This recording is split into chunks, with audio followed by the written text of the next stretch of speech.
हजारों कोशिशें कर ली मुझे दुनिया गिराने की, हजारों कोशिशें कर ली मुझे दुनिया गिराने की, मुझे झुकने नहीं देता भरम जहरा के बच्चों का, मुझे गिरने नहीं देता भरम जहरा के बच्चों का। अहले बैत अतहार का ये फैजान है कि हमेशा नवाजते रहें। अल्लाह तबारक व तआला इनकी अताओं को सदा सलामत रखे। मैं अपनी बात को मुकम्मल कर लूं। कुरान पाक में रब ताला फरमाता, या अय्युहन्नासु तक़ू रब्बकुम, ऐ लोगो अपने रब से डरो। इन्न ज़लज़लतस्साअति शैउन अज़ीम, बेशक क़यामत का जलजला बहुत सख्त होने वाला। वो जो आखिरत सबसे आखिर में जलजला आएगा वो सबसे सख्त होगा और वो क़यामत की घड़ी है। इज़ा ज़ुलज़िलतिल अर्दु ज़िलज़ालहा, जब जमीन हर तरफ से हिला दी जाएगी। व अख़रजतिल अर्दु अथक़ालहा, अपने अंदर की बोझल चीजें वो बाहर निकाल देगी। वो क़यामत के करीब होने वाला है। लेकिन उससे पहले ये जो हालात बनते जा रहे हैं, जमीन में अज़ाबात क्यों आते हैं, जमीन में मसाइब क्यों आते हैं, हम लोगों से बरकतें क्यों उठा ली जाती हैं, इसके 5 वजूहात अहादीस की रोशनी में जिक्र किए गए। मैं वो आपके सामने रखता हूं ताकि आज इस इल्मी महफिल से आप कुछ लेकर के जाएं और अगर अपनी जिंदगियों में ये खराबियां आई हैं तो इसको बदलने की कोशिश करें। अल्लाह का अजाब कब आता है? फरमाया गया जब सूदखोरी आम हो जाए। सूदखोरी आम हो जाए तो गोया के सूद खाने वाले अल्लाह को चैलेंज करते हैं। कुरान में रब ताला ने फरमाया, फ़इल्लम तफ़अलू फ़अज़नू बिहर्बिम मिनल्लाहि व रसूलिही, अगर तुम छोड़ नहीं सकते सूद को तो आ जाओ अल्लाह उसके रसूल से जंग करने के लिए। कुरान में अल्लाह फरमाता है फ़अज़नू, इनको कह दो, अब ऐलान कर दो कि आ जाए अल्लाह और उसके रसूल से जंग करने के लिए। सूद क्या है? ये आज मुसलमानों में भी फैलने लग गई ये बीमारी। बाज लोगों को रातों रात अमीर होने का शौक है। लाख रुपए आए तो उसको जल्द से जल्द 2 लाख कैसे बनाया जाए, हलाल तरीके से नहीं, किसी को कर्जा देना और उस पर उससे ज्यादा हासिल करना। इसको आप अपनी जुबान में ब्याज कहें, सूद कहें या कोई और नाम दे दें, लेकिन इजाफे के साथ कर्ज से किसी मुसलमान से हासिल करना ये इतना सख्त तरीन गुनाह है। नबी पाक सल्लल्लाहु तआला अलैहि वसल्लम ने इरशाद फरमाया, सूद के 73 दर्जे हैं, 73 दर्जे हैं, और सूद का एक लुकमा खाने वाला उसका गुनाह जानते हो क्या है? फरमाया गया खाने काबा के सामने अपनी मां से जिना करने के बराबर। सूद खाने वाला 1 दिरहम कोई खाता है, वो खाने काबा के सामने अपनी मां से बदकारी करता है। इतना बड़ा गुनाह, इतनी बड़ी वईद है। क्यों? इसमें हुकूकुल इबाद है। इस्लाम कभी ये नहीं चाहता कि तुम करोड़पति हो जाए और तुम्हारा भाई रोड़पति रहे। तुम्हारा कोई मुसलमान भाई उसका कोई पुरसाने हाल ना हो और तुम अपने महल्लात तामीर करते रह जाओ। सूद की यही खराबी है जो पूरे यहूद ने आज दुनिया को सूद में डाल रखा है। मुसलमानों में तुम्हें बेदार करता हूं, अगर कोई अनजाने में भी इस गुनाह में मुब्तला हुआ है तो आज तौबा कर ले। ये अल्लाह के अज़ाबात को खोलने वाला रास्ता है। अल्लाह का अज़ाब कुरान की रोशनी में मैं कह रहा हूं। दूसरी जो वजह है, फरमाया गया जब जिना आम हो जाए, अल्लाह ताला ने फरमाया ला तक़रबुज़ ज़िना इन्नहु कान फ़ाहिशतन व मक़तन व साअ सबीला, तुम जिना के करीब भी मत जाओ। आज दुनिया ने उसको अलग अलग नाम दे दिए होंगे। तिरमिज़ी शरीफ की एक हदीस है, लोग क़यामत के करीब गुनाह करेंगे लेकिन नाम कुछ और दे देंगे। आज जैसे इसको एक फैशन के तौर पर दे दिया गया नौजवान लड़कों का। अभी तो हमारी रिवायात कुछ तो बाकी हैं यहाँ पर, यूरोप में, इंग्लैंड में, वहां जाकर के देखें किसी मर्द के, किसी जवान लड़के के साथ अगर कोई लड़की ना हो तो उसे मायूब समझते हैं लोग, और किसी लड़की का किसी के साथ चक्कर ना हो तो उसे डॉक्टर को दिखाने ले जाते हैं लोग कि क्या मामला है इसका। यानी गुनाह को गुनाह नहीं बल्कि अच्छा फैशन समझा जाने लग गया। ये अल्लाह के अजाब के लिए दरवाजे खोलने वाला गुनाह है। इसीलिए मेरे आका सल्लल्लाहु ताला अलैहि वसल्लम ने इरशाद फरमाया कि जिना को इतना मुश्किल, निकाह को इतना आसान बना दो कि जिना करना मुश्किल हो जाए। अभी अभी कल का जो दिन गुजरा, पूरी दुनिया वैलेंटाइन डे नाम से एक फहश दिन मनाती है। क्या है ये दिन? हमारे नौजवानों को संभल जाना चाहिए।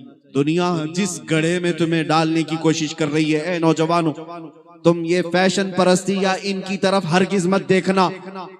अल्लाह ने तुम्हें सबसे बेहतरीन उम्मत बनाकर भेजा है। कुंतुम खैरा उम्मतिन उखरिजत लिन्नास। तुम्हें अल्लाह ताला ने ऐरे गैरे नत्थु खेरे को देखने के लिए नहीं भेजा। तुम्हारे लिए गुंबद खजरा का मकीन काफी है, तुम्हारे लिए ताजदार मदीना की जिंदगी काफी है, तुम्हारे लिए सबसे बेहतरीन नमूना अमल मेरे मुस्तफा की जिंदगी है। अजीजा ने गिरामी, हमने देखा है दुनिया ने अगर इज्जत पाई है तो गुंबद खजरा की छांव से पाई है, मेरे आका के कदमों से पाई है। अली को हैदर कर्रार किसी और ने नहीं, मेरे मुस्तफा की निस्बत ने बनाया है। उस्मान गनी को जुन्नूरैन मेरे मुस्तफा की निस्बत ने बनाया है। उमर को फारूक आजम रसूलुल्लाह की निस्बत ने बनाया है। अबू बकर को सिद्दीक अकबर नबी पाक की गुलामी ने बनाया है। इसीलिए उन सहाबा का हाल देखा है हमने।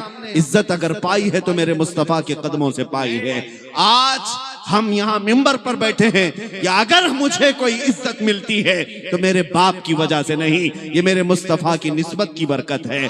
जब तक बिके न थे तो कोई पूछता न था, या रसूल अल्लाह तुमने खरीद कर हमें अनमोल कर दिया, तुमने खरीद कर हमें अनमोल कर दिया। कुरान कहता है वलिल्लाहिल इज्जतु वली रसूलिही वलिल मुमिनीन वलाकिन्नल मुनाफिकीन ला यअलमून। इज्जत तो अल्लाह के पास है, इज्जत तो रसूल के पास है, और इज्जत मोमिनीन के लिए है। मुनाफिक इस बात को नहीं जानते। मुनाफिक आज अमेरिका के पास इज्जत ढूंढ रहे हैं, रशिया के पास इज्जत ढूंढ रहे हैं, उन्हें मॉडर्न कल्चर में इज्जत चाहिए। ए मोमिनो, इज्जत मेरे मुस्तफा के कदमों में है। आज मैं आपको इधर उधर ना ले जाते हुए अल्लाह के अज़ाबात की तरफ आपको इशारा करके बता रहा हूं। आज जो जलजले आए या दुनिया हिल रही है, साइंस इसको कहती, जमीन के नीचे जो तहे हैं, जमीन के नीचे की चट्टानें जब खसकती हैं तो जमीन फट जाती है। उसको पैमाना भी लेकर नापते हैं कितने रेक्टर का ये जलजला था। साइंस अपने इजादात के भरोसे पर कुछ ना कुछ कहती है, हालांकि साइंसी नजरियात भी हर जमाने में बदलते आए। न्यूटन के जमाने तक लोगों को पता नहीं था जलजला क्यों आता है। 1760 तक भी जलजला क्यों आता है इसकी तहकीकात नहीं थी। हर जमाने में साइंस के नजरियात बदलते जाते, लेकिन हम जानते हैं जमीन के अंदर चट्टाने हो कि लावा हो कि गैसें हो, कुछ भी हो, पूरी रोए जमीन का एक पत्ता भी मेरे मौला की मर्जी के बगैर नहीं हिलता। जब रब ताला का हुक्म होता है पत्ते भी हिलते हैं, जमीन भी हिलती है। आखिर मुझे बताओ, जमीन को अल्लाह ताला फरमा रहा है हमने पानी पर इसको रखा है, पानी पर जमीन कैसे करार पाती? कौन ठहराया है आपको? आप एक बात मैं बताऊं, ये शामियाना लगा हुआ है, ये शामियाना कैसे लगा है? इस पर सब पूरे खंबे लगे हैं ना, सब खंबे लगे हैं और ये शामियाना है। अगर अभी ये खंबे टूटने लग जाएं, गिरने लग जाएं, या शामियाना, चलो कपड़े का है, ज्यादा कुछ नहीं होगा, घर की छत की बात कर रहा हूं। तुम्हारे घर की छत भी पिल्लर पर रुकी हुई है, अगर एक पिल्लर में भी दरार आ जाए तो छत का क्या होगा? नीचे आएगी। मैं आपसे पूछना चाहता हूं, अकल का इस्तेमाल करके मुझे बताओ, जब तुम्हारे पिल्लर वाली छत गिरने लग जाए, तुम्हें जरा भी अंदेशा हो कि अब गिरेगी, तो भागकर पनाह कहां लोगे? कहां पनाह लोगे? सोचा कभी? पिल्लर वाली छत जब गिरने लगती है, पनाह लेने जाते हैं बगैर पिल्लर वाले आसमान के नीचे। क्या बात है, वाह! उस आसमान का तो कोई पिल्लर ही नहीं, फिर भी तुम्हें यकीन है कि वो मौला मेरे सर पर नहीं गिराएगा। तुम्हारी बनाई हुई छतें गिर जाती हैं, और उस रब्बे जुल जलाल की बनाई हुई छत पूरी कायनात पर, मुझे बताओ किसी पिल्लर पर है, किसी खंबे पर है, लेकिन तुम्हारा यकीन है कि वहां पनाह मिलेगी। अजीजा ने गिरामी वकार, ये इस्लाम मेरे आका सल्लल्लाहु ताला अलैहि वसल्लम की तालीमात से रोशनास होकर मैं आपसे अर्ज कर रहा हूं। जलजले दुनिया चाहे कुछ भी बताए, मगर मेरे मुस्तफा ने फरमाया गुनाहों की कसरत की वजह से आते हैं, गुनाहों की कसरत की वजह से। 5 चीजों का जिक्र किया गया, उसमें सबसे पहली चीज मैंने आपको बताया, सूदखोरी जब आम हो जाए। नंबर 2, जब जिना कसरत से होने लग जाए। नंबर 3, जब ज़कात का माल लोग दबा कर रखने लग जाएं। वल्लज़ीना यकनिज़ून अज़्ज़हब वल-फ़िद्दा वला युनफ़िक़ूनहा फ़ी सबीलिल्लाह फ़बश्शिरहुम बिअज़ाबिन अलीम। रब ताला फरमाता है जो लोग सोने और चांदी को खजाना बनाकर रखते हैं और अल्लाह की राह में नहीं निकालना चाहते, ऐ महबूब उन्हें दर्दनाक अजाब की बशारत दे दे। जब लोग ज़कात के माल को दबा कर रखें, हीले बहाने करने लग जाएं, अल्लाह के अजाब का इंतजार करो, अल्लाह के अजाब का इंतजार करो। मेरे अजीजों, ज़कात का एक पाई भी तुम्हारे घर में नहीं रहना चाहिए। कैलकुलेट करो, हिसाब करो। तुम इनकम टैक्स से तो डर जाते हो, हाँ, सेल टैक्स से डर जाते हो, जीएसटी वैट वालों से तो डर जाते हो कि रेड पड़ जाएगी, क्या होगा। यहाँ तो सिर्फ रेड पड़ जाएगी और हो सकता है कुछ इधर उधर पैसे दे करके तुम निकल भी जाओगे, लेकिन अल्लाह के हिसाब में कहां से निकलोगे? अल्लाह ताला की बारगाह में जब हिसाब होगा कैसे निकल पाओगे? ये चीजें जो अहादीस की रोशनी में मैं अर्ज कर रहा हूं, अगर तुम्हारी जिंदगियों में आई हैं तो इसको निकाल दो। चौथी चीज, जब लोग नमाज को कसरत से छोड़ने लग जाएं, नमाज से गफलत बरतने लग जाएं, तो अल्लाह का अजाब आता है। यहां पर लोगों के हालात यही हैं। तुम महफिलों में तो कसरत से आ जाते हो, या फिर लोगों का आज मस्जिद में दिल नहीं लगता। फजर के वक्त कहां रहती हैं हमारी मस्जिद की सफें, देखो जाकर, इशा में क्यों नहीं है? मेरे अजीजों, ये मस्जिदें क्यों बनाई गई हैं? फरमाया गया क़यामत के दिन मस्जिदें खुद तुम्हारे ऊपर मुकद्दमा करेंगी कि अल्लाह ये मुझे बना तो लिए, लेकिन भूखा और प्यासा रखते थे।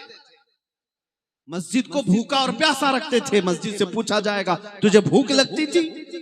मस्जिद कहती है जब जब अजान होती मुझे भूख लगती, अगर ये आ जाते तो मेरा पेट भर जाता। अजीजान गिरामी वक़ार, जब नमाजों की कसरत से गफलत होगी तो अल्लाह का अजाब आएगा, अल्लाह का अजाब आएगा। और फिर 5वीं चीज ये फरमाई गई, जब लोग अमानतों में खयानत करने लग जाएं, अमानतों को जाया करने लग जाएं, ना अहल लोगों में अमानतें आ जाएं, अल्लाह का अजाब आता है। ये 5 चीजें जो मैंने आपके सामने जिक्र किया, देखो आज अगर मैं आपको डरा रहा हूं तो ये अल्लाह के नबियों की सुन्नत है।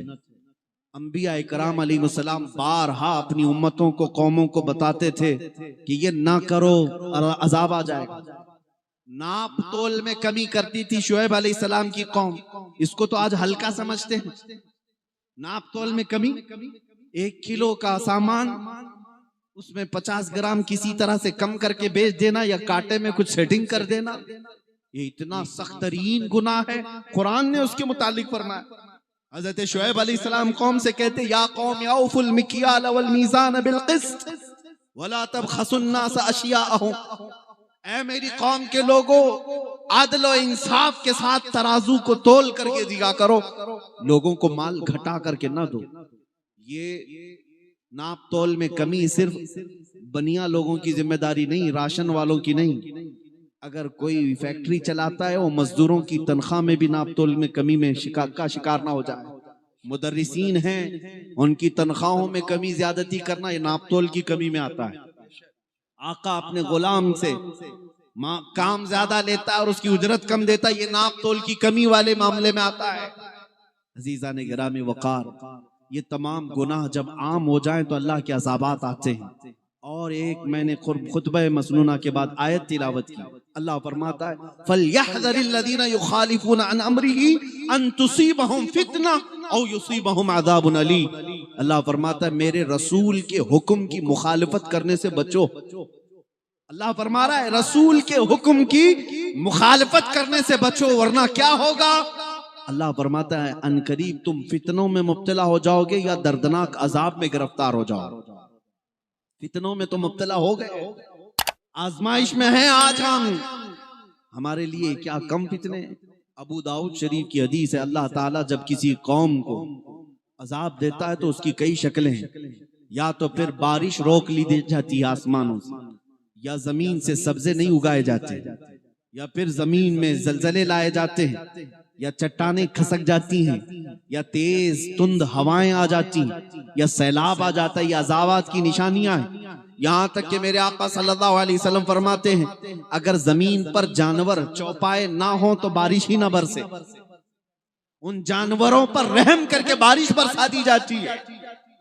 गुनाह कभी कभार लोगों के इतने कसरत से हो जाते हैं कि अगर ये जानवर ना रहे तो अजाब यानी बारिश भी ना बरसे। ये अजाबात की निशानियां हैं। और नबी पाक सल्लल्लाहु तआला अलैहि वसल्लम की हदीस में ये भी है कि जब मस्जिदों में शोर और गुल ज्यादा होने लग जाए, ना अहलों को बड़ी जिम्मेदारियां दी जाने लगी और किसी की इज्जत लोग सिर्फ इसलिए करते हो कि उसकी शरारत से बचना हो, इसलिए इज्जत करते हो। हुजूर ने फरमाया ये सब उन अजाबात के जमाने की निशानियां हैं जब अल्लाह का अजाब कसरत से हो। यहां तक कि तुम पर माल फैला दिया जाएगा। हुजूर फरमाते हैं मेरे आका सल्लल्लाहु अलैहि वसल्लम, ऐसा लगता होगा कि माल उबल रहा है, हर एक के घर में माल होगा और दीन और दयानत खत्म होने लग जाएगी।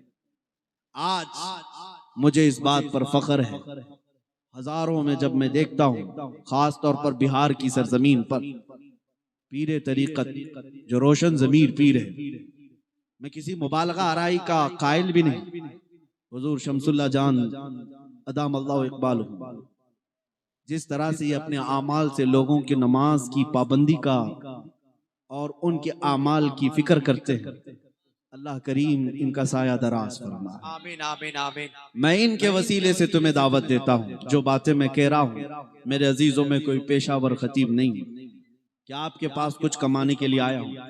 बस तुम्हारी जिंदगियों में किसी एक के अंदर अमल आ जाए, मेरी सबसे बड़ी उजरत। आप नौजवानों में से कोई एक खड़ा होकर के तौबा कर ले और ये अहद कर ले, मैं अब जिंदगी गुजारूंगा तो नक्शे मुस्तफा पर जिंदगी गुजारूंगा, कदमाने मुस्तफा पर चलूंगा, हमारी यही उजरत काफी है, यही हमारे लिए जरिए आखिरत, जरिए नजात। मैं आपको बताता हूँ, नबी पाक सल्लल्लाहु तआला अलैहि वसल्लम की बारगाह में सवाल भी किया गया कि ऐ अल्लाह के नबी सल्लल्लाहु तआला अलैहि वसल्लम, जब अज़ाबात कसरत से आए तो क्या किया जाए, क्या किया जाए? जब बरकत खत्म होने लग जाए, लोगों में बेरोजगारी बढ़ने लग जाए। अच्छा, मैं एक बात अर्ज कर रहा था, ये भी अल्लाह के अजाब की एक निशानी ये भी है कि जब अल्लाह किसी कौम से नाराज होता है तो जालिम बादशाह और जालिम हुक्मरान को उन पर मुसल्लत करता है, जालिम हुक्मरान को उन पर मुसल्लत करता है। आज जालिमों की हुकूमत जो हम जूझ रहे हैं, ये हमारी शामत अमाल है, ये अजाब ही तो है हमारे लिए। क्यों आए? तुम्हें फिर ये हाँकेंगे, ये तुम्हें अपने कोड़े से मारेंगे और तुम्हें सख्त तरीन अजाबात की तरफ ले जाएंगे। ये भी अल्लाह ताला की नाराजगी की शक्लें हैं। तौबा करो। मेरे आका सल्लल्लाहु अलैहि वसल्लम से सवाल किया गया, जब ऐसे हालात हो तो क्या किया जाए? नबी पाक सल्लल्लाहु अलैहि वसल्लम फरमाते, इस्तगफिरू रब्बकुम, अपने रब से तौबा और बख्शिश तलब करो, इस्तिगफार करो। अस्तगफिरुल्लाह रब्बी मिन कुल्ली ज़ंबिन व अतूबु इलैह, कसरत से तौबा करो। रब ताला फरमाता है, वमा कान अल्लाहु मुअज़्ज़िबहुम व हुम यस्तगफिरून, जब तक तुम इस्तिगफार करते रहोगे अल्लाह अजाब नहीं भेजेगा, अल्लाह अजाब नहीं भेजेगा। गुनाह सब करते हैं लेकिन अजाब कब आता है पता है? गुनाह करने के बाद एहसास भी खत्म हो जाए तब अजाब आता है। आदमी ये समझने लग जाए कि मैं जो कर रहा हूं वो सब अच्छा ही कर रहा हूं, तब अजाबात के दरवाजे खुलते हैं। गुनाह करने के बाद अगर शर्मिंदगी हो, गुनाह करने के बाद अगर नदामत हो, गुनाह करने के बाद अगर पछतावा हो कि मैंने जो किया गलत किया है, अल्लाह के तौबा तो तुम्हारे लिए तौबा के दरवाजे भी खुले हैं और अल्लाह की बख्शिश के दरवाजे भी, रहमत के दरवाजे भी खुले हैं। लेकिन जब बंदा गुनाहों पर मुसिर हो जाता है, अटल हो जाता है, निडर हो जाता है, बेबाक हो जाता है कि मैं जो कर रहा हूं वो सब अच्छा ही कर रहा हूं, तब वो अल्लाह के अजाबात को चैलेंज कर रहा है, वो अल्लाह के अजाबात को ललकार रहा है। अजीज़ान गिरामी वक़ार, हमने देखा है कुरान पाक की आयतें मैं तुम्हें बताता हूँ, और रब तबारक व तआला क़हार और जब्बार तो है, अजाबात भेजता तो है, लेकिन खुद कुरान में फरमाता है वसिअत रहमती कुल्ल शै, मेरी रहमत हर शय को घेरे हुए है। उसकी रहमत ज्यादा है, उसके रहम करम के नजारे ज्यादा हैं। हमने देखा है बड़े बड़े गुनहगार जब तो ताइब होकर के आते हैं, मौला करीम उन्हें माफ कर देता है। आपको बताऊं, हजरत अमीरुल मोमिनीन उमर इब्न खत्ताब रदियल्लाहु ताला अन्हु का जमाना, मदीने तैयबा में जन्नतुल बकी में एक बूढ़ा शख्स 80 साल का बांसुरी बजाता था।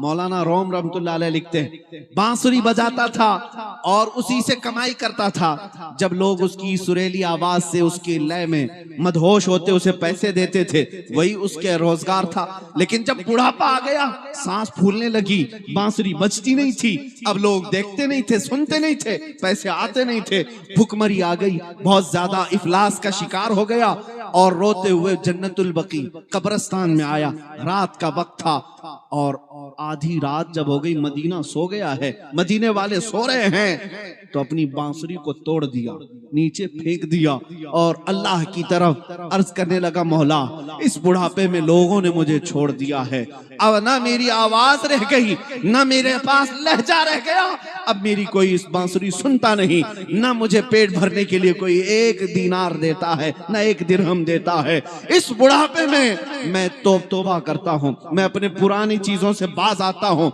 लेकिन ऐ मौला मुझे खिलाएगा कौन, मुझे पिलाएगा कौन? मैं बांसुरी इसलिए बजाता था कि पेट भर जाए, अब बांसुरी तोड़ देता हूँ, बता मौला मुझे खिलाएगा कौन, इस बुढ़ापे में मुझे देगा कौन? रोते रोते उस जन्नतुल बकी कब्रिस्तान में गिर गया। ये अहदे फारूकी है, खिलाफते उमर फारूक, ये जमाना है।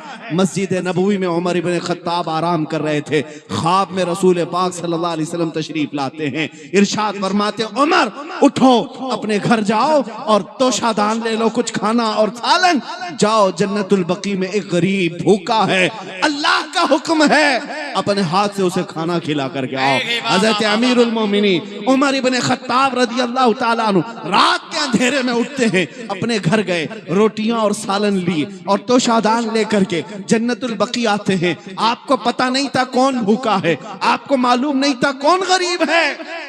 जब कब्रिस्तान में पहुंचे, आवाज देने लगे, कोई है, कोई भूखा है? एक बूढ़े की सिसकती हुई आवाजें आई। उमर इब्न खत्ताब उस आवाज की तरफ बढ़कर आए, उसे उठाते हैं और बिठाते हैं और कहते हैं चल तेरे लिए खाना आ गया, इस पूरे कब्रिस्तान में तेरे सिवा कोई भूखा है तो नहीं? कहा मैं ही भूखा हूँ। अपने हाथ से उन्होंने रोटी सालन देकर उस बूढ़े को खिलाया। बूढ़े ने पूछा आप कौन हैं? हजरत उमर फारूक कहते हैं मैं उमर इब्न खत्ताब हूँ। वो डर के मारे कांपने लग गया। उमर इब्न खत्ताब जन्नतुल बकी में आधी रात को तोशादान लेकर एक गरीब के पास कैसे?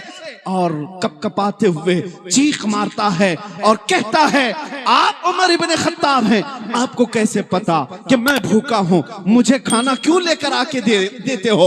उमर इब्न खत्ताब कहते हैं मुझे नहीं मालूम कि तू जन्नतुल बकी में है, मुझे ये पता नहीं कि तू भूखा है, मैं तो मस्जिद नबवी में सोया था, ख्वाब में सरवरे कायनात तशरीफ लाए और तेरी तरफ इशारा करके मुझे बताया जा एक भूखा है, उसे अपने घर से खाना ले जाकर खिला दे। और मेरे आका ने फरमाया ये रब का हुक्म है। मैं उठ करके दौड़ा दौड़ा चला आया। वो चीख मार कर कहता है ऐ अमीरुल मोमिनीन 80 साल गुनाह करता रहा, 80 साल गुनाह करता रहा, ये दुनिया फिर भी बुढ़ापे में मुझे ठोकर मार कर छोड़ दी और बेयारो मददगार कब्रिस्तान में मैं आ गया।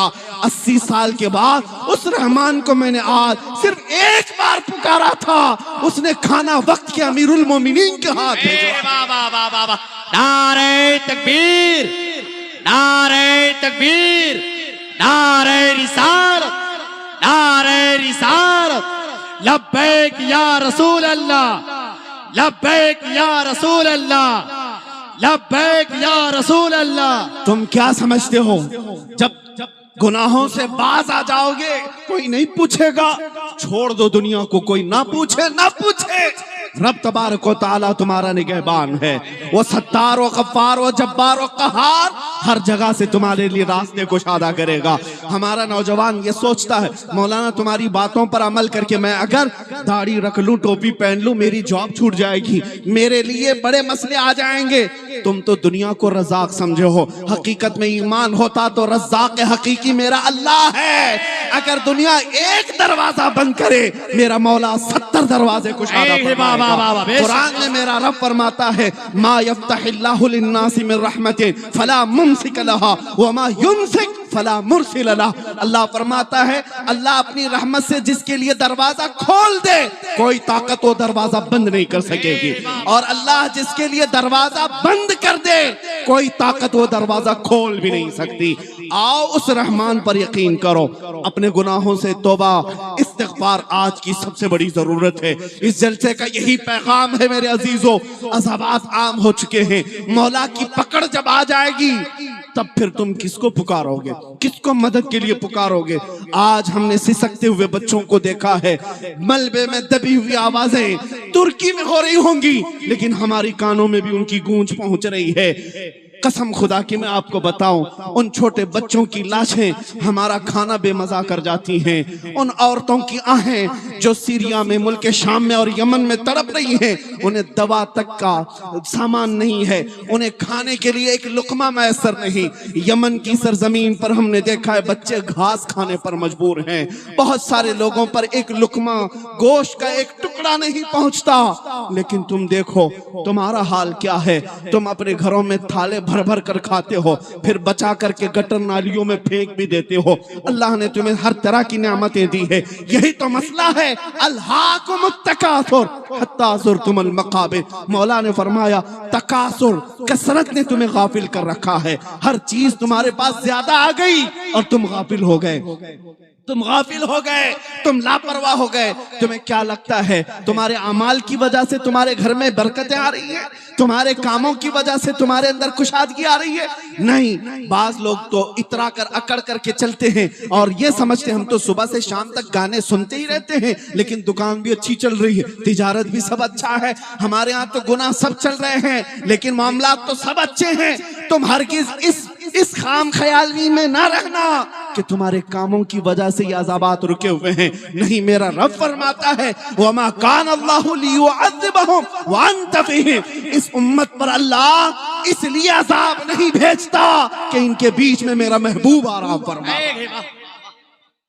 तुम्हारे दरमियान अल्लाह का रसूल है, ये उनकी बरकतें हैं, ये आले रसूल की बरकतें हैं कि अज़ाबात रुके हुए हैं। लेकिन ए मुसलमानों, ए रब्बे ज़ुल जलाल के मानने वालों, मेरे मुस्तफा करीम के उम्मतियों, तुम्हें मैं उसी रब की तरफ बुला रहा हूँ। कुरान में रब ताला ने फरमाया, या अय्युहन्नासुत्तकू रब्बकुम, ऐ इंसानों अपने रब से डरो जिसने पैदा किया, जो खिला रहा है, जो पिला रहा है। उस वक्त भी तुम्हारे रिस्क का इंतजाम कर रहा था जब तुम माँ के पेट के अंदर थे।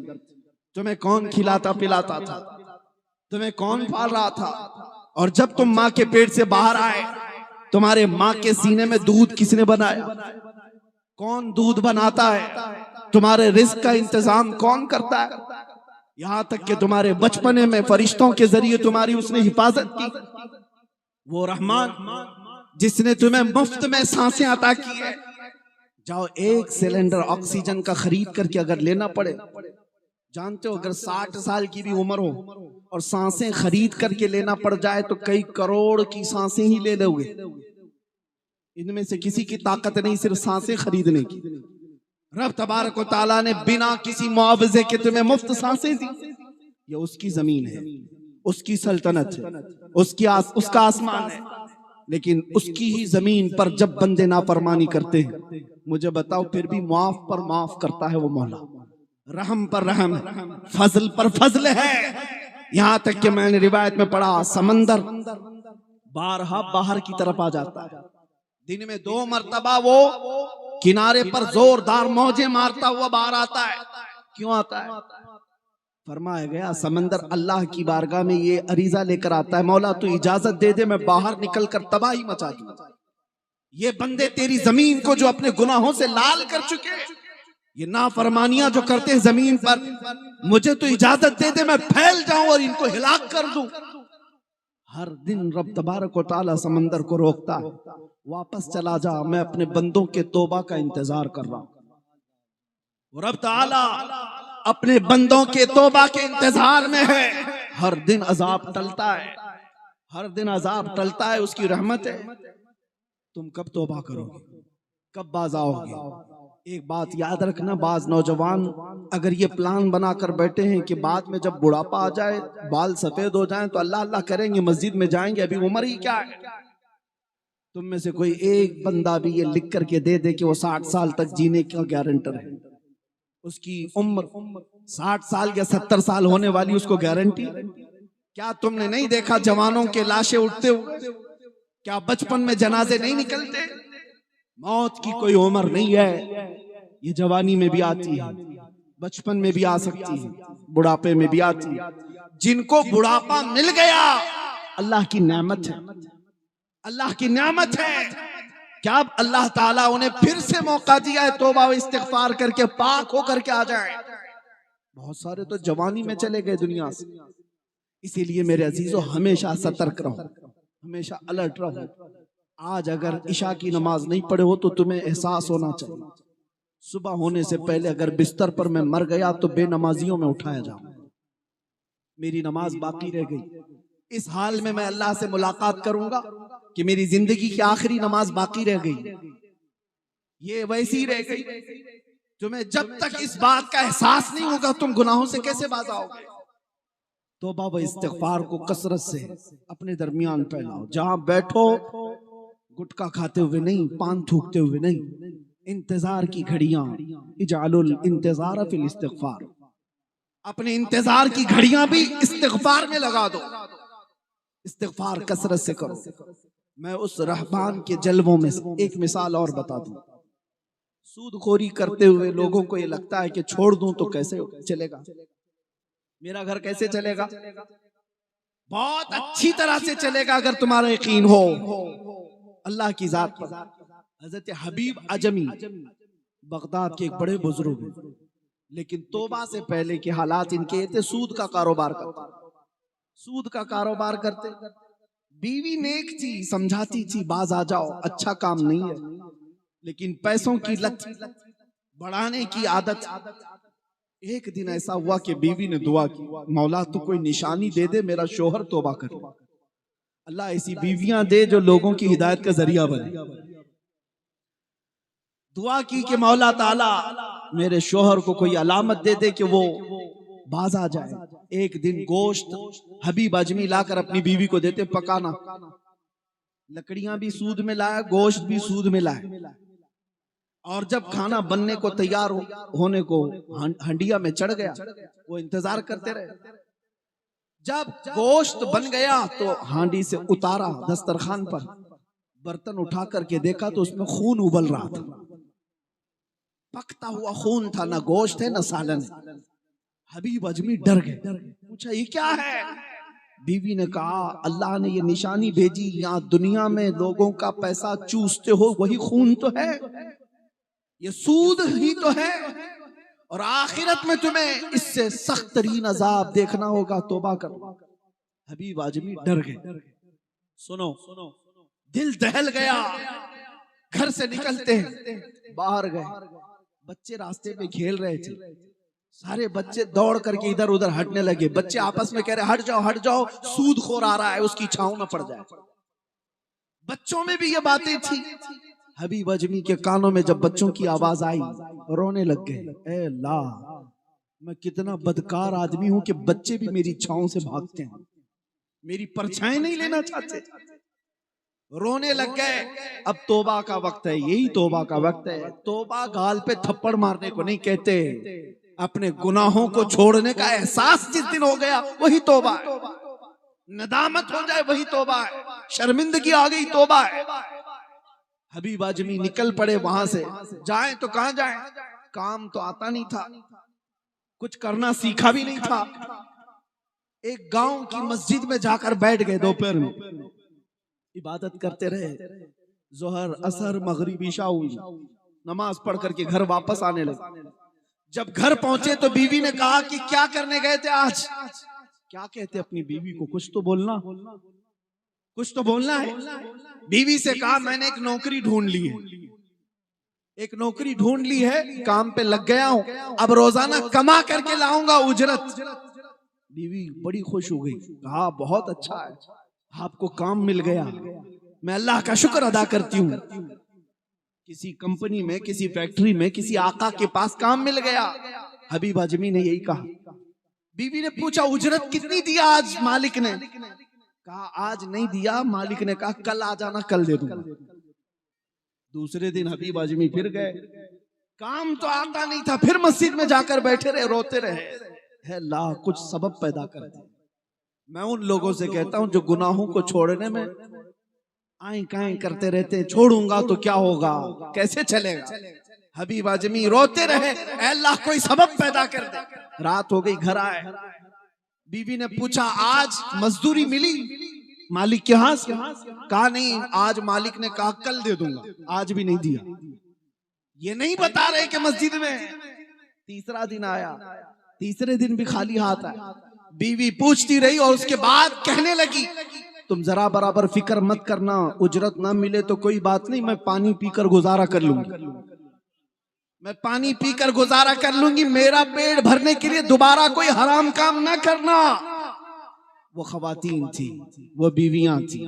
यहाँ कुछ लोग तो बीवियों के मेकअप सामान लाने के लिए हराम काम में चले गए। हाँ, बीवियों का पेट नहीं भरता इसलिए वो हराम कामों में लग गए। मैं औरतों से भी कहता हूँ अपने शोहरों से बेजा मुतालबे मत करो। तुम्हारे शोहर की तनख्वाह अगर 10,000 है तो उससे 15,000 का मुतालबा करोगी, वो कहां से लाएगा बकिया 5,000? चोरी करेगा, लोगों के जेब मारेगा, या किसी को टोपी पहनाएगा, धोखा देगा। औरतें भी सबब बन जाती हैं अपने मर्दों को बहकाने के। लेकिन वो खवातीन थी जो अपने शोहर को ये कहती हैं मैं पानी पीकर रह लूंगी, हराम काम मत करना। 3 दिन गुजर गए, 4 दिन गुजर गए, 5वां दिन था, कोई उजरत नहीं, कोई उजरत नहीं। कहां से आती? मस्जिद में बैठ करके आ रहे। रात थी, 5वां दिन था, बहुत ताखीर हो गई। अब घर की तरफ जाने के लिए पैर बोझल हो गए। आज फिर बीवी पूछेगी, आज फिर औरत पूछेगी क्या लाए, कुछ कमा करके लाए, क्या जवाब दूंगा? घर के दरवाजे तक पहुंचे थे, घर के अंदर खूब उजाला है, रोशनी है। और जैसे ही दरवाजे के अंदर दाखिल हुए, देखा दस्तरखान बिछाए, तरह तरह के खाने लगे हुए हैं, तबक सजा हुआ है और बीवी तैयार खड़ी है।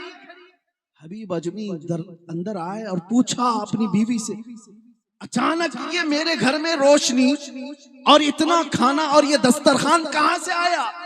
क्या तू कोई गलत काम शुरू कर चुकी? बीवी ने कहा क्या मजाक करते हैं आप जिसके यहाँ काम करने के लिए जाते हैं वहीं का एक खादिम आया था। अल्लाह, आप जिसके यहाँ मजदूरी के लिए रोजाना जा रहे हैं, आपके मालिक ने एक खादिम को ये तबक देकर भेजा और मुझसे ये कहा ऐ खातून कबूल कर ले, हबीब आजमी को आने में ताखीर हो जाएगी, दस्तरखान सजा ले, जब तेरा शोहर आ जाए उससे कह देना हमने तेरी मजदूरी को पसंद किया है, काम और ज्यादा कर, उजरत और मिलेगी।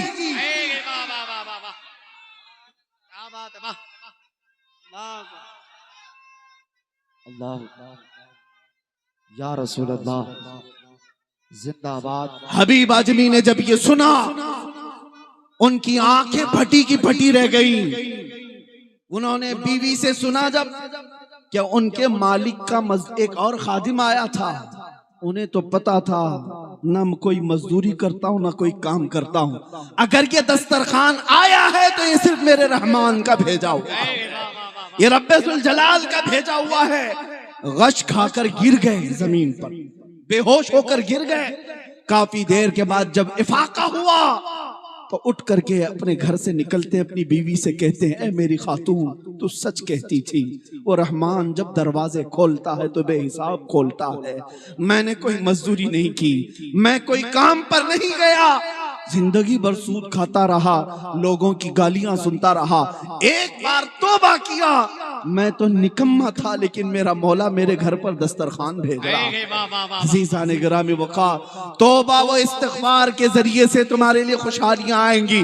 क्या आपको पता नहीं सैयदना नूह अलैहिस्सलातु तस्लीम से यही कहा गया था, हज़रत नूह अलैहिस्सलाम ने लोगों से यही कहा कि तुम तौबा करो, इस्तिग़फ़ार करो, तुम्हारी औलाद भी होगी, आसमान से बारिशें भी आएगी, जमीन में सब्जे भी उगेंगे, और अल्लाह ताला बेशक बख्शने वाला, रहम करने वाला है। इन्नहु काना गफ्फारा, वो बहुत जल्दी तुम्हें बख्शिश और बख्शिश के खजाने लुटाएगा। अजीजा ने गिरामी, मैं अपनी गुफ्तगू को समेटता हूँ।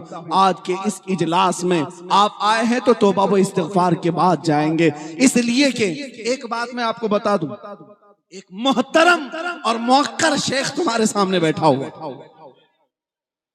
बाअमल पीर व मुर्शिद तुम्हारे सामने बैठा हुआ है। इनसे वाबस्ता लोग एक बात सुनो, मसला शरीयत का क्या है, उलमा इकराम जानते हैं। तहारत के मसलों में कपड़े को अगर नजासत लग गई तो इसको क्या करना है, पानी से धोना है। पानी से धोने के लिए हुक्म अलग अलग है। अगर गलीज नजासत है तो 3 बार धोना है, 3 बार निचोड़ना है। ये कपड़े को पाक करने का तरीका है। शरीयत में मसले तहारत के अलग अलग हैं। अगर तुम्हारे पानी में नजासत पड़ गई तो उसे कैसे पाक किया जाए।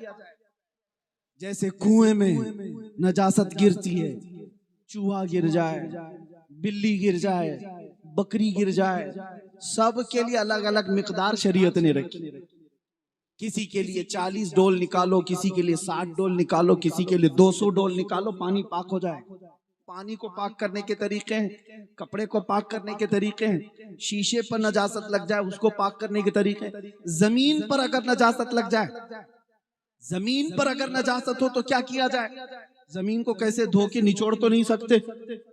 उसके लिए हुक्म यह है कि तेज बारिश बरस गई या तेज आपने पानी बहा दिया और फिर सख्त धूप पड़ गई तो जमीन पाक होगी। अगर जमीन पर नजासत है, मौलाना जलालुद्दीन रूमी की बात मैं पेश करता हूं और इसी पर अपनी गुफ्तगू को समेटता हूं।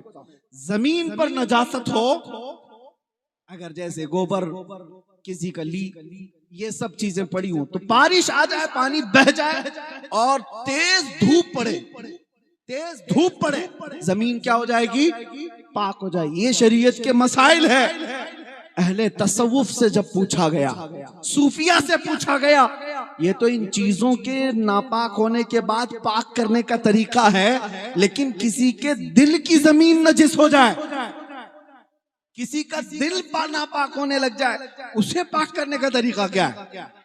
दिल नजिस हो जाए तो उसे कैसे पाक किया जाए। मौलाना रोम फरमाते हैं, जमीन को जैसे बारिश बरस जाए, तेज धूप पड़े, जमीन पाक होती है, इसी तरह दिल जब गुनाहों से आलूदा हो, अल्लाह का जिक्र कसरत से करो, ये बारिश की तरह है, दिल धुल जाएगा। और जब दिल धुल जाए, किसी शेख मोहतरम की तेज निगाह पड़े तो फिर दिल पाक हो जाता है। बाअमल शेख की निगाहों के सामने अपने दिल को ले आओ, पहले जिक्र करो, पहले तौबा करो, इस्तिग़फ़ार करो, दिल धुल जाएगा।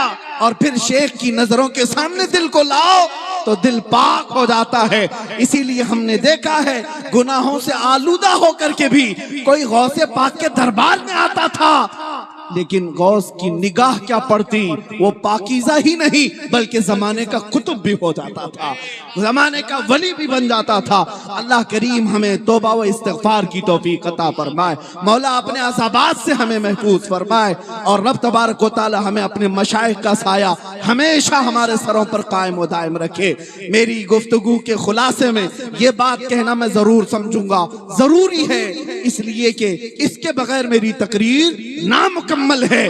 बात यह है, इधर उधर की क्यों कहूं, उधर इधर जाने के इशारे क्यों दूं, बस बात इतनी है कि मोहम्मद से वफा तूने तो हम तेरे हैं। ये जहां चीज है क्या, तुम किसके किसके लिए लड़ोगे। कुर्सी चाहिए, इक्तिदार चाहिए, सियासत चाहिए, मियाँ ये चीज है क्या, लौहो कलम तेरे हैं। ये जहां चीज है क्या, लौहो कलम तेरे हैं। उठो, कुव्वते इश्क से हर पस्त को बाला कर दो, दहर में नाम मोहम्मद से उजाला कर दो। व आखिरु दावाना अनिल हम्दुलिल्लाहि रब्बिल आलमीन।